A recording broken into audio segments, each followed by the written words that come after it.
বন্ধুরা, একটি নতুন আবিষ্কার বিশ্বের জ্যোতির্বিজ্ঞানীদের অবাক করেছে। কিছু যমজ নক্ষত্র তাদের চারপাশের গ্রহগুলোকে গ্রাস করছে। আন্তর্জাতিক জ্যোতির্বিজ্ঞানীদের গ্লোবাল রিসার্চ টিম 91 জোড়া যমজ তারা নিয়ে গবেষণা করে এই সিদ্ধান্তে এসেছে। এর মধ্যে কয়েকটি গ্রহকে গিলে ফেলা হওয়ার প্রমাণ পাওয়া গেছে। বিজ্ঞানীরা ভেবেছিলেন এই যমজ নক্ষত্রের গঠন একই রকম হবে, কিন্তু গবেষণার ফলাফল তাদের অবাক করেছে। প্রায় 8% নক্ষত্রের গঠন বাকিদের থেকে আলাদা।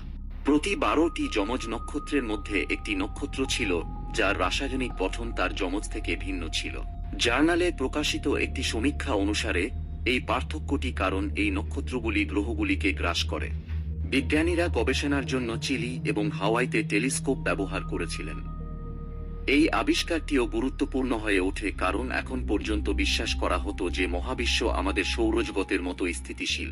কিন্তু এই যমজ নক্ষত্রের ওপর করা গবেষণার ফলাফলে স্পষ্ট বোঝা যাচ্ছে যে এটি তেমন নয়। গবেষণায় এমন নক্ষত্র নিয়ে গবেষণা করা হয়েছে যেগুলো একই দিকে যাচ্ছে।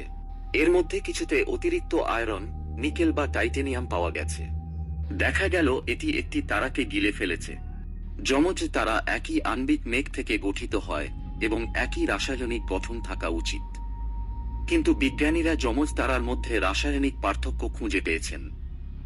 অল স্কাই অ্যাস্ট্রোফিজিক্স ইন 3 ডাইমেনশনে 3টি টেলিস্কোপের সাহায্যে এই গবেষণাটি করা হয়েছিল।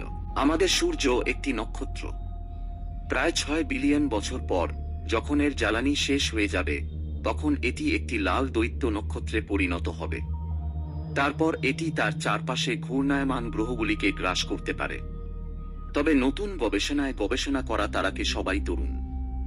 এর মানে হলো যে একটি তারা সিস্টেমের মধ্যে গ্রহগুলিকে গ্রাস করার প্রক্রিয়া স্বাভাবিক জীবনকালেও চলতে থাকে।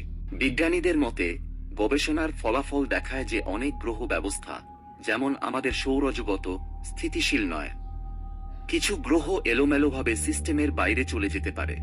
গবেষকরা স্পষ্ট করেননি যে তারাগুলি গ্রহগুলিকে গ্রাস করছে নাকি গ্রহ গঠনের জন্য তারার সিস্টেমের জন্ম থেকে অবশিষ্ট উপাদান। বন্ধুরা, মহাকাশ সম্বন্ধে নতুন নতুন আপডেট পেতে চ্যানেলটিকে সাবস্ক্রাইব করুন পরবর্তী ভিডিও দেখার জন্য।